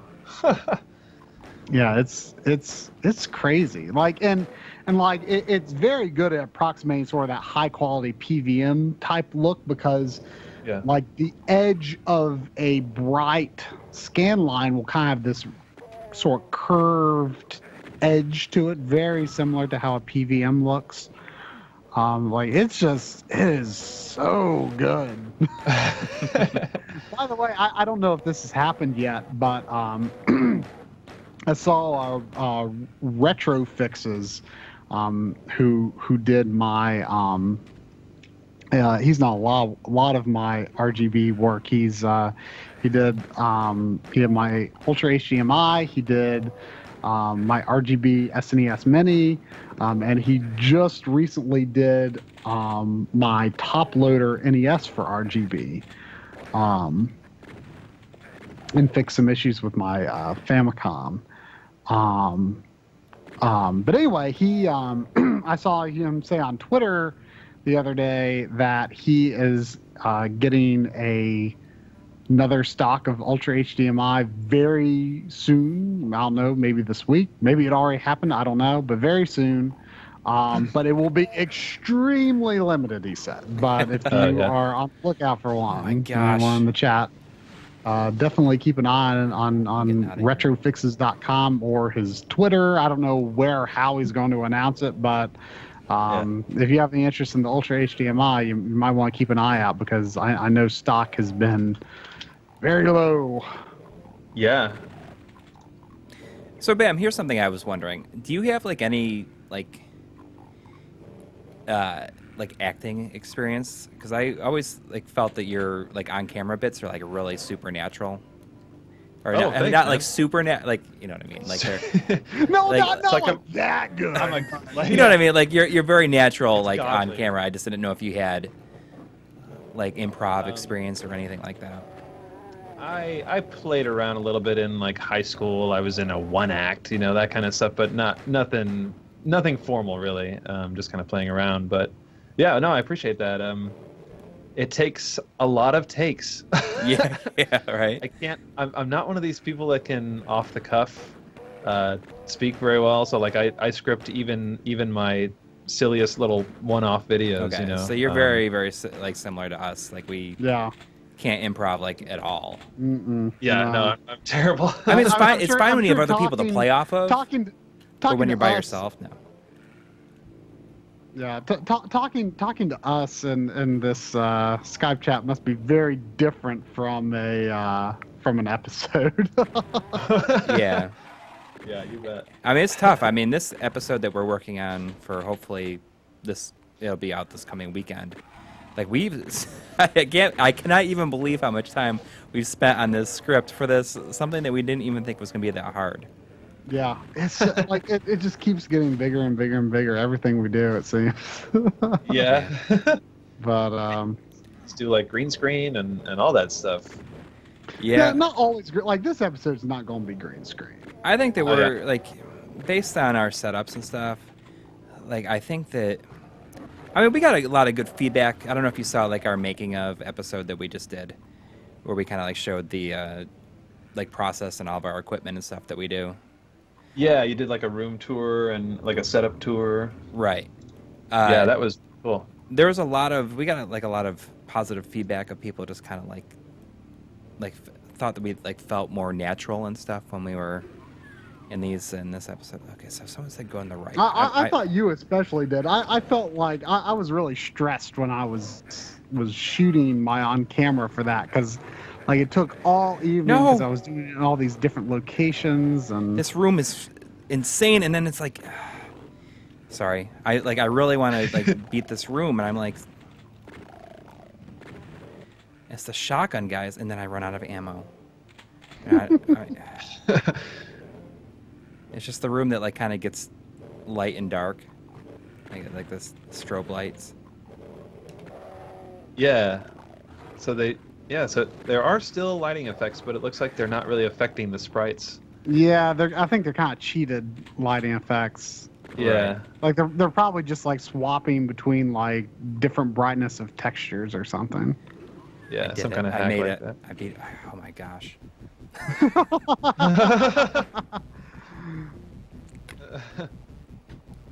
But what was I saying? We got a lot of good feedback about us being in a more like non-green screen environment. So I think that we're gonna try to start doing that more. Yeah, I like for like right now. When like, it makes sense, we won't. Like RGB Yeah, episodes will always be green screen. Yeah, I like to shoot in different environments. Like it's just more fun sometimes. But yeah, RGB will always be green screen, and like I've got this background I use on my Rare after Nintendo stuff, and I'll continue to do that green screen. But like game focused episodes, It depends if it works, if it's appropriate. yeah, like those might be green screen, they might not. It just varies. Tips and tweaks will, I think, always be not green screen. Right. Well, it was kind of Yeah. in your first. Was it? In your. Yeah, in my the- first one was green screen, but I don't think I don't think that was conceived as a tips and tweaks. Right.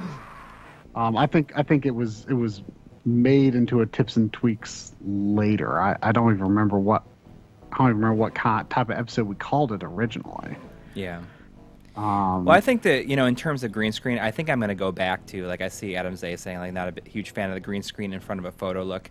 I was thinking about going back to just, like, in terms of using in-game graphics as the background if I'm green screening again. Where you can just, like, have a little bit of movement and stuff. I think that's what I'm going to do from now on.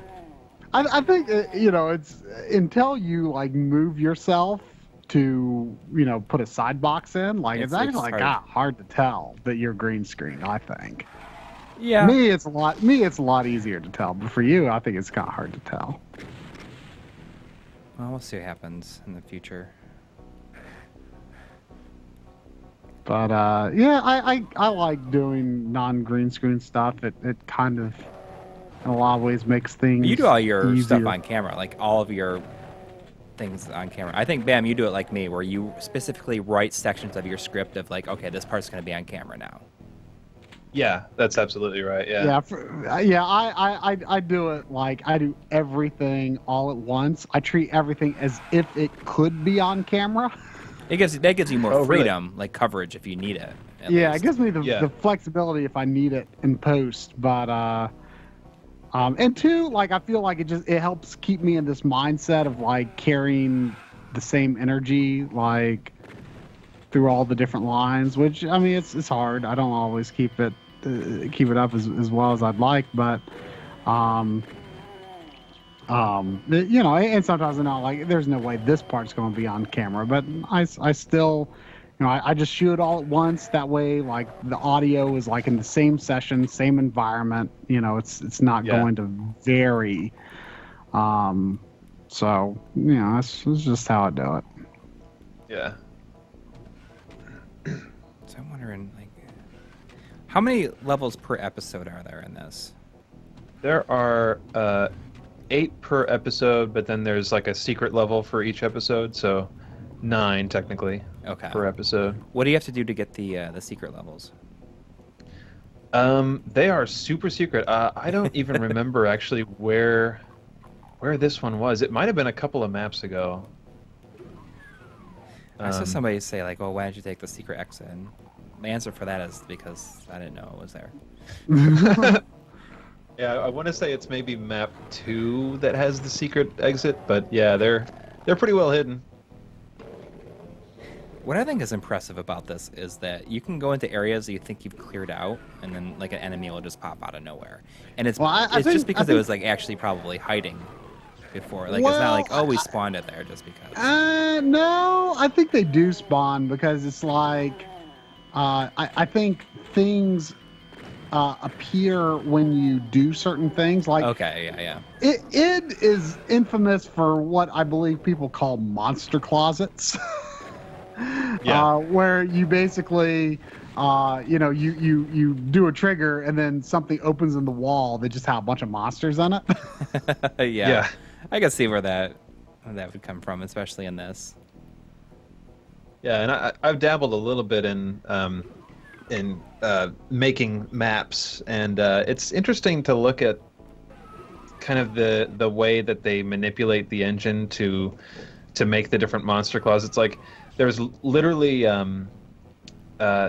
sometimes you'll come across like little holes in walls, and they're literally like air ducts that lead back to some hidden room, and that's rigged up with a hidden warp that warps the monsters from that room into like wherever you are, and that air duct is there so that the monsters can hear, your weapon going off or something. It's such a funny like workaround to make this make monsters like warp in, and to do that for so many levels, like put the whole thing together. That's pretty crazy. Just so many times. Like think about it differently each time. Like how can I use this tool? Yeah. Monster closets. That's like good.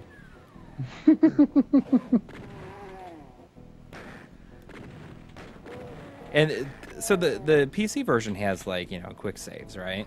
I think that's another thing that, or does it not have quick saves? You can't save wherever. It does, yeah, it does. Super helpful.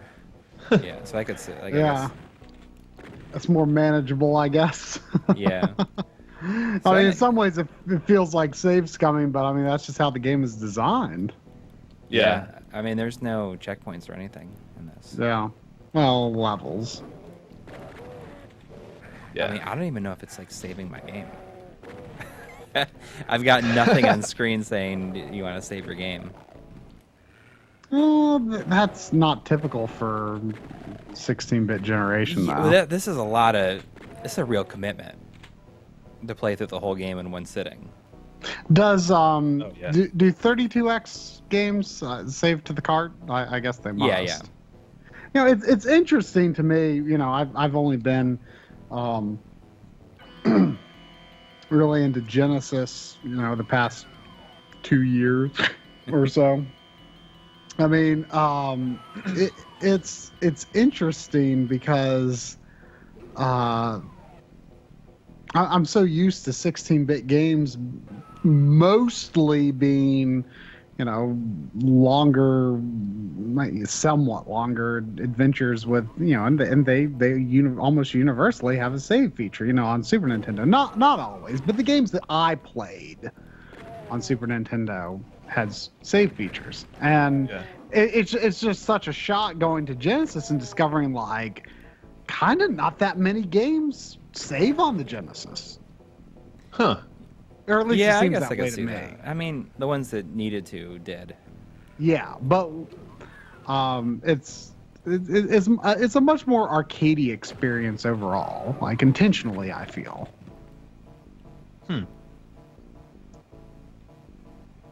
I see somebody saying, we do plan on doing a Dreamcast episode. We are going to do a PS2 episode.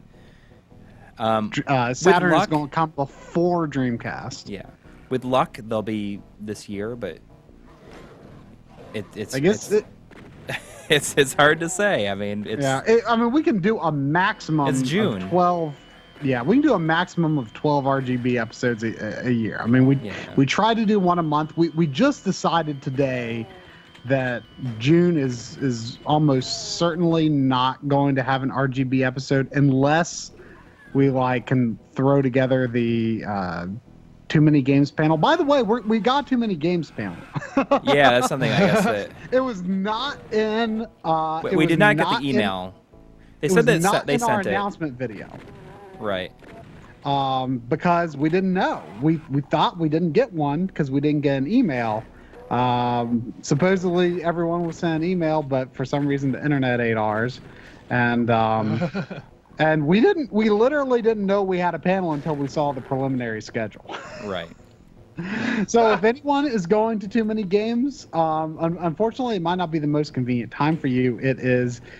Correct me if I'm wrong. Is it Friday at 3 o'clock or something? 3:30. It's like the first 3:30. day, like right at 3. So it's the first day. I know a lot of people, like when they go to Too Many Games, usually they're people that are relatively close to Too Many Games, and you know they'll probably work on Friday, and so you know they don't actually get to the convention until later in the day. So it might be a bit early for some people's taste, but yeah, we are we are going to do a panel there. It'll be basically the same format as the MagFest panel, but it will of course be the questions and answers pertaining to the people who are at Too Many Games. Right. But yeah, that'll be fun. Very cool. Corey, you just got a question about If there's your a super gun being from Jason's Customs. Yes, that is where I got it.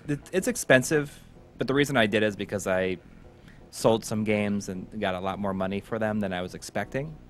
So I was like, I'm just gonna go for like the most expensive one. Get the premium, the one you really want. Yeah. And I see a question if there's a Super Gun episode in the works. There's definitely one in the works, like in my mind right now. I want to be able to cover like actual like Super Guns, like several of them, and also other alternatives for playing arcade games at home. And you need more boards too. Yes, all I have is Ninja Turtles right now. So saw a question asking what's in the pipeline for RGB. that we were going to this month do our Framemeister alternatives, but we've realized like this upcoming episode is going to be highly collaborative. Yeah. Coury is editing it, but I also need to provide a ton of material to Yes, for the one that's out on Friday. Yeah, and it's going to be more involved and longer than we ever expected. It's going to be one of our longest episodes. Well, we don't know that for sure yet. We don't know. It's going it'll be in the ballpark of 30. Yeah, I think that we just got to just have to realize that we're going to be one of those channels that has like a 20 to 30 minute episodes now. Like that's just how it's going to be. I doubt. I mean, sometimes they'll be like 12 minutes, but like it was like a single game or something. But I mean, we don't really force ourselves to make something a certain length. It just ends up being what it is. Sure. Whatever is right for covering the topic. But yes, so the Framemeister alternatives was going to be this month. But I am like still. It'll be in July. In the middle of tests and research. And I also got to do spend some more hands-on time with some Game Boy related stuff for the Game Boy RGB episode. So like probably what's looking like now is Framemeister alternatives will be, which will include the OSSC. Will be early in July. Will be early July, and then probably August or September will be Game Boy.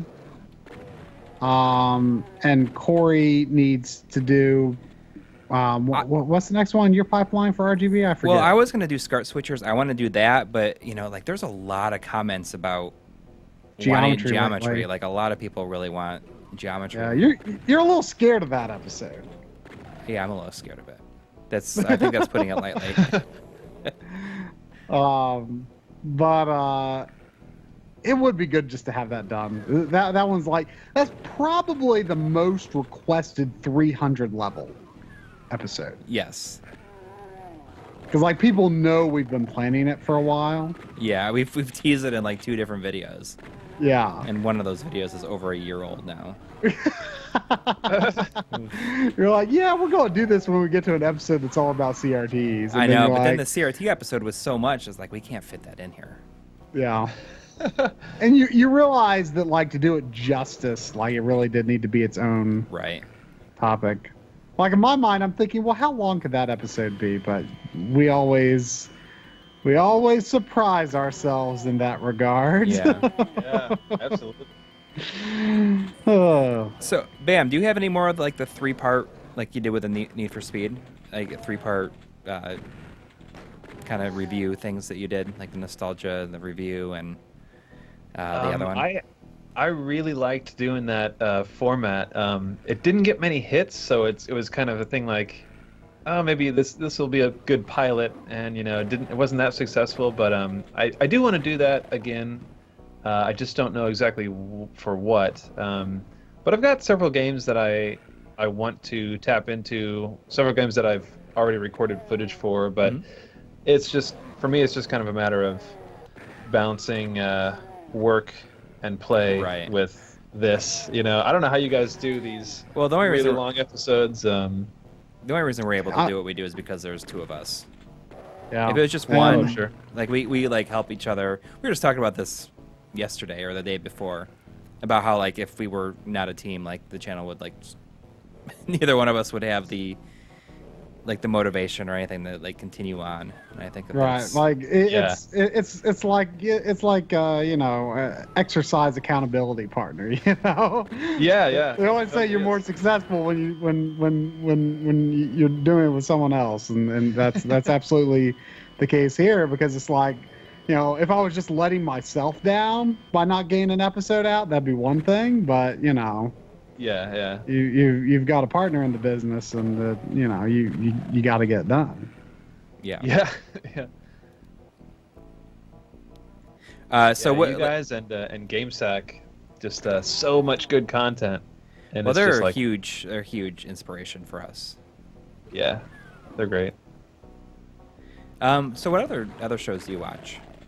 You have like any that you like follow pretty closely? Obviously, you watch Pat the NES Punk's podcast or video, Yeah. video, or do you like? It's really good the way he does that, where he spreads it out like into like individual videos. Yeah, 'Cause it's then pretty you just, smart. Like, you just watch the stuff, and it it probably does super well for him because you have so many videos getting like a few thousand views, and it's just like one record, like you just record a podcast with a video feed, and you got daily videos for a week and a half. Yeah, it's smart, and I didn't even realize exactly how he was doing that until I subscribed to his audio, just audio only podcast, and it's like I think he doles out the videos like for a week or so, and then they post the audio podcast. I think that's how it works, but it's pretty smart. But yeah, I watch those guys. I watch James Rolfe. I watch Angry Video Game Nerd. I like GameSack. Mm-hmm. I like the Game Chasers a lot. They're fun. Mm-hmm. I'm trying to think of anyone else. Oh, I recently got onto. Are you guys familiar with Ahoy? Yeah, well, he just, I don't know if it's just like one guy or what is like, or like a whole team, but they just did that like a really good. Was it Quake that they did? Or was it... Quake was the most recent one. They did Doom a few months ago, and yeah, just the depth of research and the polished, production values are just really impressive on that channel. Yeah, and yeah, I don't know if it's just one guy or what. Well, it's like a pretty big channel. Like I was surprised. Like I had never heard of it until the Quake video. Quake is getting a lot of love. It's interesting. Like after the Digital Foundry thing, and then yeah. I just watched the beginning because it's really long, isn't it? Yeah, it's over an hour long. Right. It's amazing. And it's good content. I mean, he really breaks down, everything about the game, from the technical aspects of the engine, like putting it into historical context, like why is this so much better than what came before, and all that stuff. And then he also breaks down, gameplay and balancing and the weapons and all this stuff. So very in depth, pretty good though. Like, how do you put that's crazy. I can't even imagine. I mean, I guess I wonder how long of gaps he has between each of his videos then. Like how long each one takes. I mean, he has... Looks like he must spend a couple of months or something in production. I don't know. Yeah, he has... Isn't it something like 500,000 subscribers, maybe? Or is it maybe like 300 or 400? Yeah, he's up to 655. Okay. How many views does the Quake history have? Quake has 319,000 right now. Okay, so that definitely got shared around quite a bit. Yeah. Yeah, that's good stuff. Right. So that's gonna do it for the game, and we're just like, if anyone has any questions, we always do like a little kind of chatting at the end to wrap things up. Oh yeah, Game Historian, Leon X3 mentioned Game Historian. He's good. Yeah, we actually we have some cool upcoming guests that we've like kind of talked to be on this stream with us. Sweet. You might be surprised. We're really going to try to do that more. Just like have more and more people on, because I think it's a lot more interesting. Like I think we were talking like 3 out of every 4 we'd like to have people on with us. Cool. Tech Assistant, next week's episode is controller adapters. Basically console, using controllers from one console on another. Right. It's not getting into PC adapters, which might be a topic of its own one day. Yeah, but, I mean, there's a lot, like, it's funny because I didn't even consider PC adapters, like, even at all for this. Right, but I mean, at this point, you can basically use any console controller on a PC. Right. We're going to be covering. I think it's 5 now that we're going to be covering in it. I mean, do we want to tell them what we're going to be covering? Sure, why not? Yeah. I'll start with mine. I am covering from RAFnet Technologies. It is a GameCube controller to N64 adapter. Which really interests me because I hate the 64 controller. Right. I mean, the funny thing is, Coury was the one who received it. It was given to us to review, and he gives it to me to be like my part of this controller adapters episode, and I'm thinking like, what do I need this for? Because I already like the N64 controller. Like, why do I need this? This isn't going to be very interesting to me. And it's actually like super cool because it is highly programmable. Oh, cool. It's really, really programmable. You were shocked and amazed by it. Yeah, it's like a lot of fun, and like I've messed around like with trying Hori pad stuff on it, and it's a lot of fun. So I'm actually really excited about that. I think also the NES retro receiver that Analog and 8-Bit Do just recently put out. Yeah, there's no like real reviews of it out there. Yeah, like I mean, I saw some little like point the webcam at the NES sort of reviews, but like Yeah. So and then Coury is doing 2 or 3 things. I'm doing mine are obviously like, well, not one of them. Like, I'm doing a Genesis and Master System 2 Wii remote, which is something that I was talking about it from the first time I played Freedom Planet. I said, I really want to play this with like a Genesis controller. And that's why I even figured out that like when somebody, I think it was Blade Blur X recommended RAFnet Technologies. And I was like, I wrote to him and said, can we do like a video on these? And then the other 2 are like a little bit more niche. I'm doing a PS1 and 2 to Neo Geo. And also another thing where you can do, well, it works for a Super Gun and Neo Geo. It's like a DB15 input to USB. So you can use I'm using it to use my, my Street Fighter, like my fight stick, for my PS3 on like my Neo Geo and Super Gun. So we'll see. We'll see how it goes over.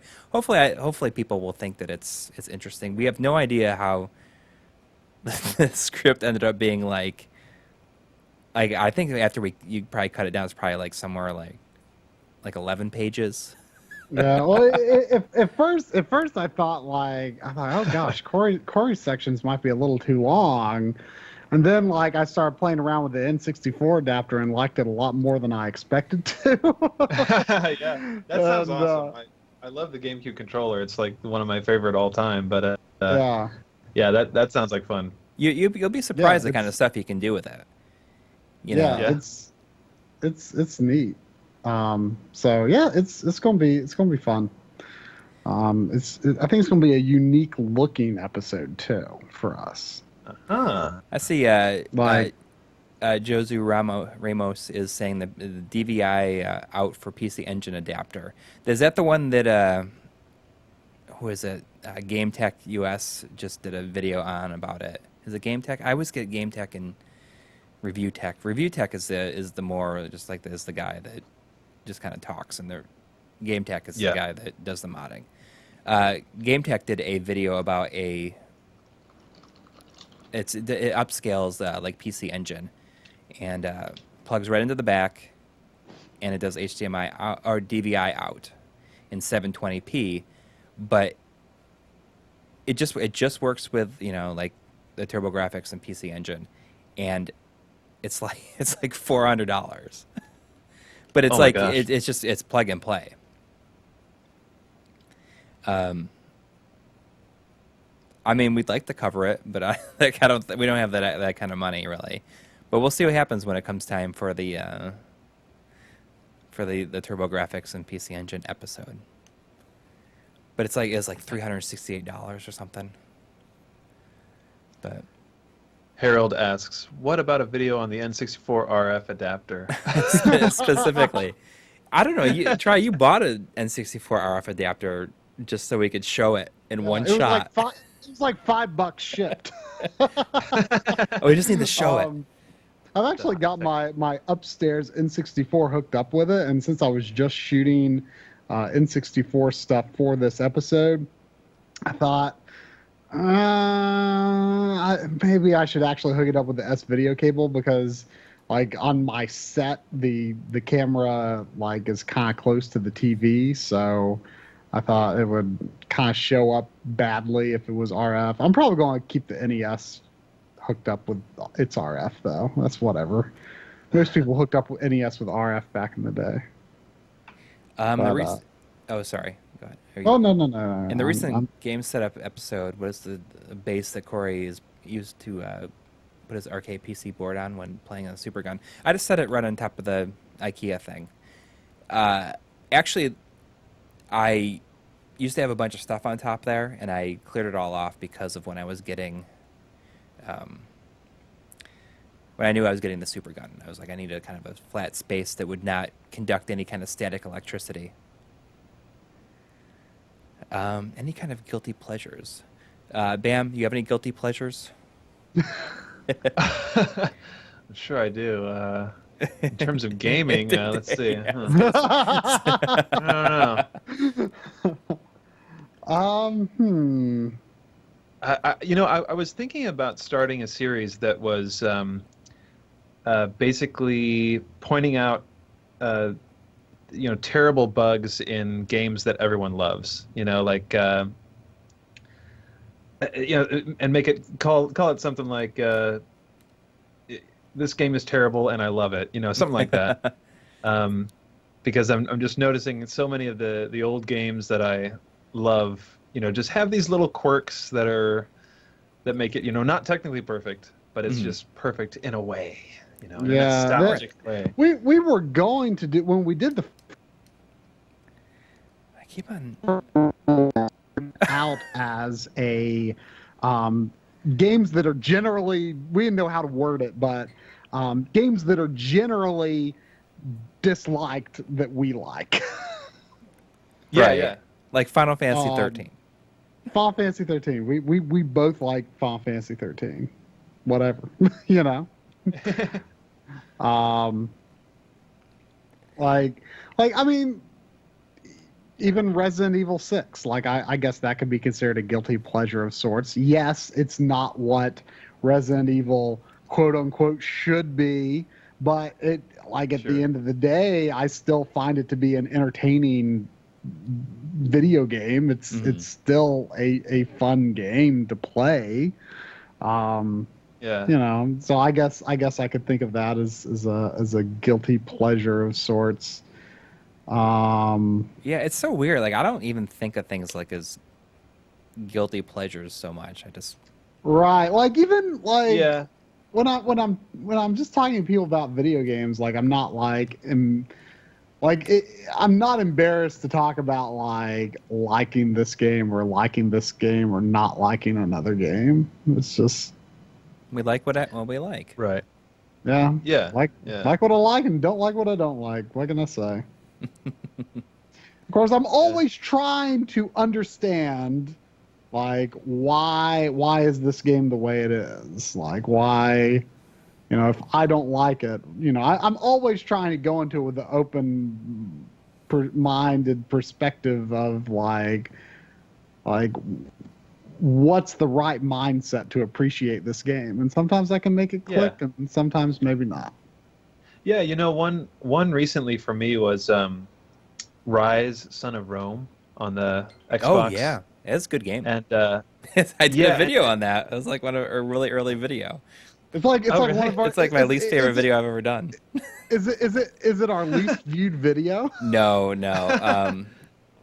I think that I think the Ratchet and Clank Into the Nexus might be our least viewed. I hope Oh, it's. no. I hope that's.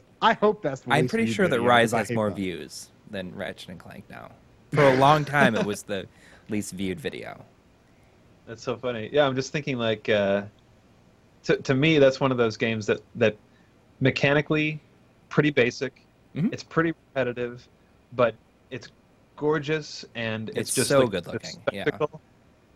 Yeah. So it's kind of like I'm not getting a whole lot out of it in terms of mechanics, but it's just somehow fun to play because I just love looking at it. hmm Yeah, it's kind of a Yeah. guilty pleasure, I guess. Yeah, I guess I mean I own it. I got that when I got my Xbox One. Like that was like the main exclusive at the time. So it's like, that's the one I'm gonna get. It's Yeah, it's really really easy to play, but it's just yeah, like those like the finishing moves are so much fun to do. I should replay that sometime. yeah. It's a good one. The Quake video we were talking about, there's two. There was one that Digital Foundry did. That was look at the Quake, the Saturn version of Quake, and the other one is Ahoy. Is that what it is? The game, like Yeah, Ahoy. Ahoy Games or something like that. Is it Ahoy Game? No, I don't know. It's just like Ahoy something. Maybe Retro Ahoy or something like that. Yeah, if you did like a search for Ahoy Quake, it would come up probably, especially if it has 300,000 views. Yeah. All right. Does that right. pretty much do it?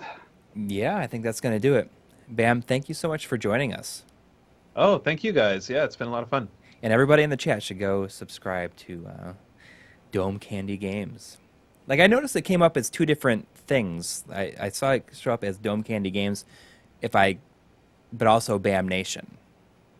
Yes, that's one of those things with YouTube that I just got grandfathered in, and it used to be I started the channel as like Bamination Games because that was kind of my gamer tag and a lot of the like Battlefield games and stuff like that. So I was like, oh, maybe I can just put some of my highlights on this channel, and then I decided from there to kind of turn it into this branded thing, So it's a little bit schizophrenic in the earlier videos, but yeah, Dome Candy Games, because video games are like candy for your dome. All righty. All right, everybody. Have a good night. All right, thanks. Good night.